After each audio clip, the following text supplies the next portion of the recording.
Robert Plank Show, episode 184. Time really is money. Scale your business to $5,000 per hour with Rob Slee.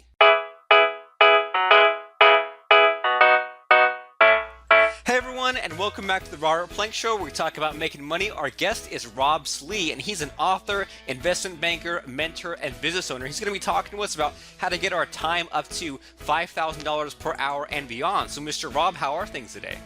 I'm fine. How are you? Super fantastic. So I guess Great. we're talking today about how to, control our time and work smarter and all that good stuff. Is that right? Well, that's right, because we're all trained to equate hard work with wealth creation, and in fact, that's not the case at all. The people that work the hardest in life, the most hours, and the hardest, doesn't equate at all to value. Typically, it equates to just early heart attacks. Right, and I mean that's my thought thinking process a lot of the time when I think about, like there are a lot of professions out there where, you can work lots of hours. You can work lots of hours in retail or work in the drive-thru or being a janitor or delivering pizzas, but there are some tasks that we can do that just don't scale, or they're good for the moment, but there's no future in it. Is that right? Well, that's right, and this all breaks right into it's the people who own their time is predominantly who I'm talking about, talking to in all my writings and stuff. Because if you don't own your time, meaning that somebody else tells you what to do and they own your time, like you're working, you're punching in a clock. There's only so much of what I'm about to say or what I've written that applies to that group. But the other group, the freelancers, the people that are trying to, or own their own business, or that they're the group that own their own time, and that's who I'm really talking to. That's my audience. Okay, and I mean, so do you run into a lot of people who are maybe freelancers, especially who maybe they got off on one track in their business and it just kind of got away from them? Because I think back to when before I have a decent amount of passive income now, but I know that when I started, like that first year or two of doing, I would do like computer programming stuff and website stuff freelance wise, and I ran into a lot of scope creep where I would Right. take on a job and it would take 3 months when I thought it was going to take a week. Next thing I know, I'm working for 10% of the time I thought. I noticed that there was a lot of overhead as far as me getting new jobs or getting my next job, where I was in a lot of ways fooling myself and thinking that my time was X number of hours. But then I realized that, well, I'm spending this small percentage actually making money, this way other area trying to get more jobs. So do you see this happening with the freelancers and people that you see?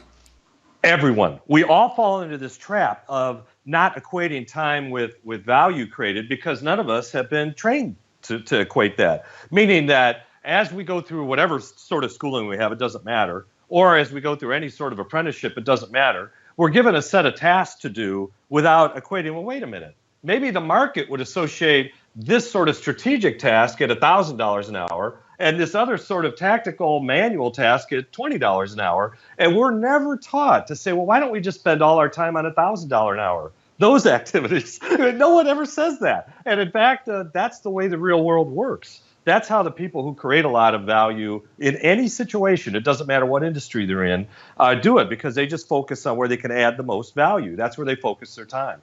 So is what you're saying that a lot of what's taught is that maybe we're taught to have one job, right? One job at one Right. hourly rate. And what it sounds like you're saying is that, especially as we're entrepreneurs or running our own business, maybe we have 5 or 10 different jobs that we're doing at the same time, and some are paying more than others. Exactly. And we all wear a half dozen different hats on any one day. I mean, it's really true. You have your administrative hat, your tax hat, your personnel hat, your marketing hat. And in fact, each one of those has the market will pay a different hourly rate. And meaning that's how much value is created. That's how much value the market will allow you to create in that activity.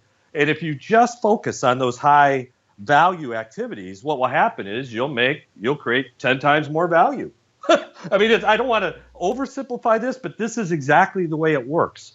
That as soon as you decide, well, wait a minute, I'm done working on less than $500 an hour activities. I'm only going to work on those. You know what happens is you generate that much value. And It's just that easy. and that's good. And there's nothing at all wrong with a simple message, especially if people need to sort of open their eyes up to a new way of thinking. So I mean, how does someone break this down and figure this out? Is it just a matter of like looking at the tasks they do and maybe what what those activities earn, or like how does someone go from maybe being working too much, not being paid enough, into this more ideal lifestyle?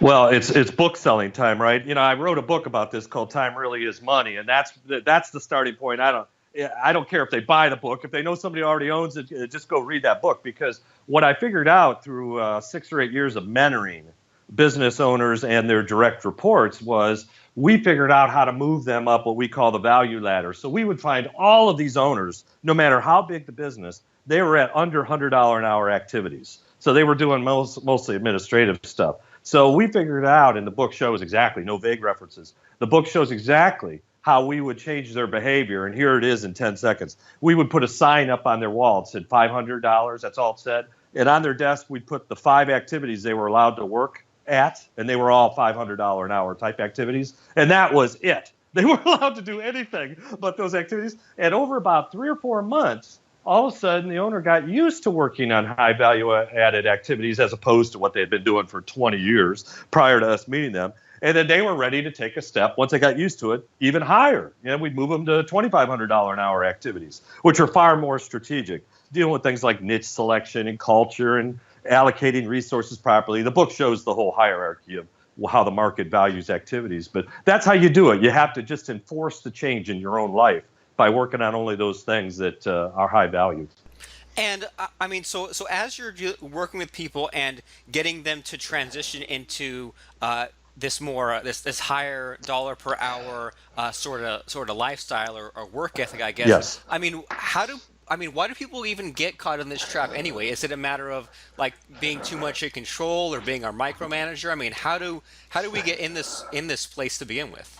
Because we all settle at what our comfort level is, and our comfort level is there's certain things we know how to do perhaps better than anyone we could hire to do those tasks. And so as an owner of our time, whether you own the business or you own your time, it's the same thing. You'll settle into those things and say, well, I can't afford to hire someone to do those other tactical tasks, or I'm not comfortable because they're not doing them as well as I am. Well, as soon as you go down that, you're on a one-way, you have a one-way ticket to Nowheresville in terms of wealth creation. Of course, no one's going to do it as well as you. That's not the goal. The goal is to get all that under $50 an hour stuff off your desk. And if they do it 80% as well as you do, good enough. Because you got to be focused on the $500 an hour stuff, or the $5,000, or whatever the next step is for you. And so you got to look at things that way, or you'll drive yourself crazy. And that's a pretty good message that the people need to let go of the perfectionist angle. And even if someone does something 80% as good as us, then that's just fine. And so, what are your thoughts on, like, if so, let's say someone like lists the tasks they do and they put a dollar value on each thing, and let's say that somebody hires someone, gets an outsourcer. What are your thoughts on like the trap some people fall into where managing an outsourcer takes more time than actually doing the task, or even if they were to hire a whole team, like taking care of the team ends up being a huge monster in itself. What do you think about that? Yeah, that's the next trap, and we build systems around that. So the owner of his or her time is one of the $500 an hour tasks is to build this system of outsourced resources. Because I'm not suggesting everyone go hire 10 people. I'm not suggesting that. What I'm suggesting is break down the tasks that have to be done, and then figure out what the best outsourced resource is for that, and build a system around quality control around that, so you don't have to spend. Because I know how it is. I over time I've had thousands of people work for me, and I know that unless you have a system of quality control, they will drive you crazy. And so you've got to build the system, and what I mean by that is as simple as 10-point manual, just a one-page manual, and this is how it has to be done. So you don't have to revisit the P's and the Q's every darn time. That's the system. I'm not saying you got to go write a big computer system, because that's crazy. But what I am saying is you have to have a quality control system. So when you outsource all the routine stuff, even if you change outsourced resources from time to time, you have that system goes with them, so they don't have to guess at what will please you as the owner of your time. And so, I mean, off the top of your head, do you have an example of this sort of the one page or the 10-point manual or checklist or whatever? Well, I mean, I create them constantly, these little 1 to 2 pagers of, all right, here's what's going on. Here's how you would do it. It's a checklist more than anything. I don't want to make this sound too theoretical, because it isn't. It's just that if we're going to put out a press release, here's how it would look, and here's the steps. It's broken down. So every task over time, anything you're going to outsource, you need to have a little short little way of this is what constitutes the way we do things. It's sort of setting the culture of your own sphere of influence. This is how we do things. And if you always leave that to verbal instructions, you're going to be sadly disappointed because nobody hears things the same way. And so you got to write these things down. And so that takes a little bit of time. But those are $500 an hour activities, creating your system. Okay, cool. And I think that I agree that's really important about actually having the steps and the checklist and everything written down.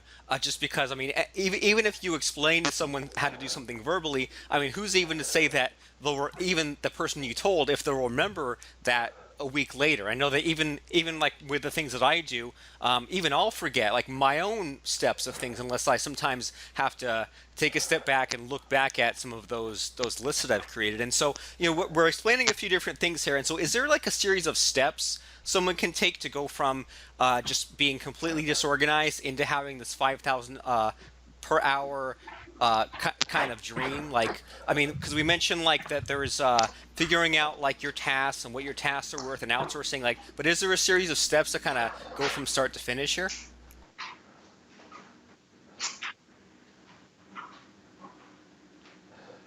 Yeah, yes. In my book, Time Really Is Money, I show each step of this value ladder and what the associated activities are and how you go from one step of the ladder, one rung of the ladder to the next. And that's a behavioral change that we all have to go through. I went through it myself 6 or 8 years ago, going from one rung to the next. And it's just what we all have to go through as we add more value to our lives or to our activities.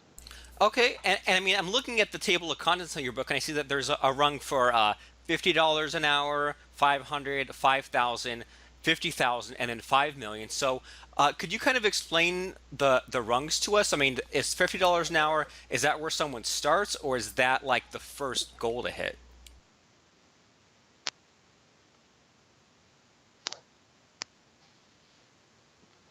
Well, most people that own their own time start at somewhere around $50 an hour, and that's where they are the value proposition to their customers.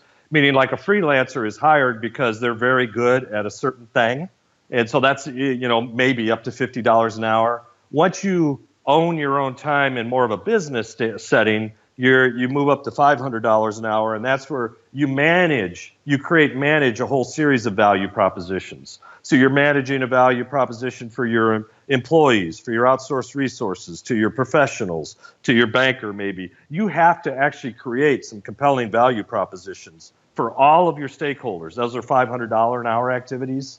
At $5,000 an hour activities, you're only focused on 3 things: creating the right culture around your firm, picking the right niches that create value in themselves, and choosing the right business model for each niche. That's all the owner really should be doing at $5,000 an hour. At $50,000 an hour, now where I'm at, you're either creating or modifying, changing industries. So I only pick business fights now that either create a new industry or totally disrupt a current industry. That's all I do, is I go from industry to industry, disrupting. And then at $5 million an hour, you only pick fights that you're changing the world. So everything you do just absolutely changes the world. For instance, I have a partner in one of my businesses where we're disrupting an industry. He's been at $10 million an hour for about 15 years, and now he's the 10th wealthiest person in the U.S. Because he gets it. He actually generates that much value with each hour of his time. Crazy. And so it sounds like the way that this works is that you kind of remove yourself more and more from the business and think bigger and bigger picture. Is that right? Exactly. And here's the kicker in all this. Not only are you creating more value, but you're working fewer hours. So as you get to $500 an hour, you're probably working 4 days a week. When you get to $5,000 an hour, you're working 2 to 3 days a week. When you get to $50,000 an hour, you're working 1 to 2 days a week. And my Mr. Big partner is probably working half a day to a day a week. So it frees you up to think about what is it I should be doing. And you can study, you can talk to people, and those. So in a conventional working standpoint, the higher you go on the value ladder, the fewer hours you work, but the more value you create. Interesting. So it's like when you're up at that high level, then your actual work, so to speak, is very limited. But the big value in that is the time in between those work sessions when you're thinking about the strategy and your next move and stuff like that. Well, it's like my $10 million an hour partner. Who has access to him? It's only people with $10 million an hour issues. So, for instance, I can only talk to him about twice a year because it's only twice a year do I have issues that I need a $10 million an hour solution. And so you see, there's very few problems that are going to find you when you get higher and higher up the ladder.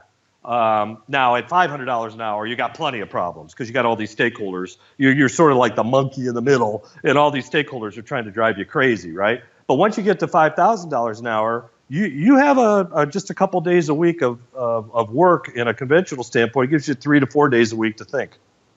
Interesting. So, all right. So, as far as this whole idea that you have of increasing your hourly rate, I mean, so you have this book first of all, right? The time really is money, and then do you have any kind of like a coaching sort of offer, or like what else? How else has this found a place in your business?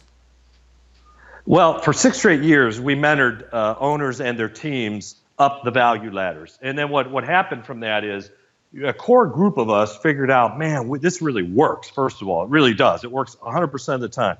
And so what we did is we started then buying our own businesses, the maybe dozen of us, or starting up our own businesses and using this system in our own businesses as opposed to mentoring other people's. It's a economically better solution for us. And so then I wrote the book saying, look, I don't want to cut everybody out because we learned a lot doing this. So the book is pretty much a self-help book for people to change their own behavior. So I'm not offering any mentoring or anything. So anymore. I did for 6 straight years. So right now, all I'm offering is the book. Okay, cool, fair enough. And then so the book is called "Time Really Is Money," and it's written by you, Rob Slee. And so could you tell people about? I mean, we've talked about this idea so far, but why is this book, which you say is in a lot of ways a self-help book, why is this book better and different than a lot of other self-help stuff people might find out there?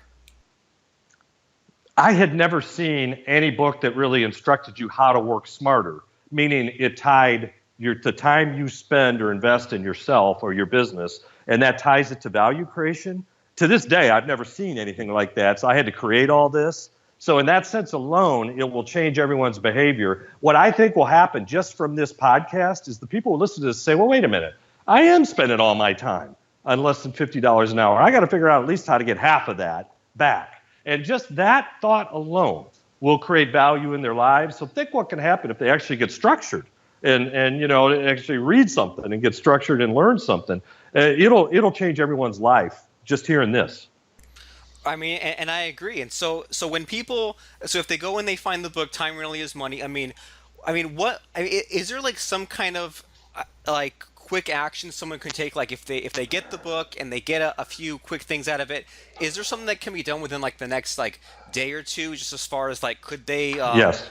Okay, so what is that? Write down, this is what we did before we started mentoring owners and their direct reports, their management teams.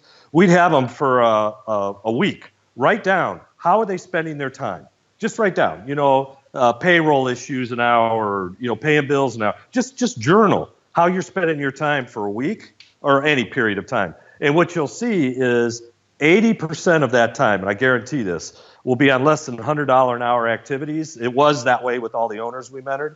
And so right there, it should tell them that, look, I can never create wealth or a great lifestyle and wealth until I change that, until I only spend 10 or 20% of my time on those tactical activities. I got to spend all my time on the over $500, or at least $500 an hour activities. And that will change. Within a week, people can change how they spend their time.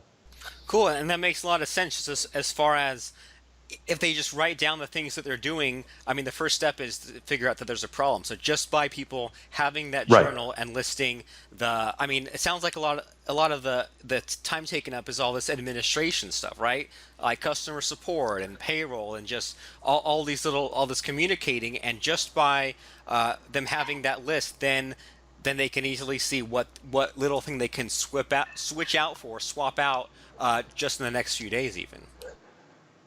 Well, that's right. And in 3 or 4 months, they can be in a position where they're spending 80% of their time on the $500 an hour or above stuff. And you're still going to have a day or two a week. You got to go to the post office for some reason. I even go to the post office every few months. What am I doing? But there's still going to be those tactical activities, just so you don't go crazy. Because if you just do the high end stuff, it does sort of, it is a little unusual because most people don't do that. And so I'm all right if people want to spend a half day a week. In fact, even in our mentoring program, we allowed the owners to spend a half day a week still doing the old stuff just to keep them sane. Right. I'm all right with that. But spend the rest of the time on the value creating stuff. Okay, and yeah, and scaling up and all that good stuff. Well, cool. So where Right. can people find out about the book, and where can people buy that? Yeah, the website timereallyismoney.com tells you everything about me in the book, so that's a good place. Has some sample chapters and stuff. And Amazon has both the ebook and the print version. So the Amazon's it seems like everyone goes to Amazon, so that's where that's at. Okay, and it looks like when people go to timereallyismoney.com, they can jump right to the Amazon link. Is that right? Yes, I think so. It's been a while since I looked, but yeah, I think so. It's available everywhere, not just Amazon. But it seems like if I say Amazon, people people get there quicker. Yeah. So Okay, well, cool. Well, I think this is a really cool subject, and I think that it's one of those things where, at some point or another, eventually people are going to have to cross this bridge, the outsourcing or the scaling bridge, and I think that that from what I'm hearing from not just from you, from other people, is that as soon as people start, first of all, like dissecting the mess that is their business. First of all, they're going to discover things that are worth their time and not worth their time. And the other thing I'm hearing, right. not just from you but from other people, is once people start to outsource their business and free up time, it sounds like it kind of starts this domino effect where once they have all this extra free time, now they have time to think and make better decisions, and they can now there's more time freed up to make more money, which can then be put into more outsourcing. That's right. It's just a nature of we should all be working on where we offer the most value. That's where we should spend our time. Now, none of us have been trained that way, but that's what we should spend our time on. And if that's whatever that is, build a business and spend your time around where you add the most value. There's a million ways to outsource any activity, any tactical activity. That's not the issue at all. It's not a constraint. The outsourcing is not a constraint. The constraint is, are you going to choose to spend your time, are all of us going to choose to spend your time on where you add the most value? That's the constraint, that behavioral change. Right, and you always hear that cliche that we all have the same 24 hours as Oprah or Bill Gates or Mark Zuckerberg, so it doesn't That's right. make a lot of sense to use that time that you'll never get back on $10 an hour or $20 an hour. I think when you could be scaling Right. to 50, 500, 5,000, 50,000, and $5 million hours. And the place to get the book and find out more about Rob's cool stuff is timereallyismoney.com. And I think that this is a really, really important topic, Rob, and I think that people really need to pay attention to where their business is headed, and they need to be thinking about scaling. So I appreciate you hopping on the show and sharing what you had to share with us. So thanks so much, Rob. No, thank you. I've really enjoyed it. Just imagine if you could get more time out of the day. Can I also help you to make your website technology simple? You can get both when you sign up to your website remote trial today. With Website Remote, you can remote control all your WordPress blogs in one place. That means you can see all your sites in one place, compare plugins and versions across sites, remotely turn plugins on or off, log into sites in one click, update sites, and more. Stop everything you're doing right now and register at websiteremote.com/trial.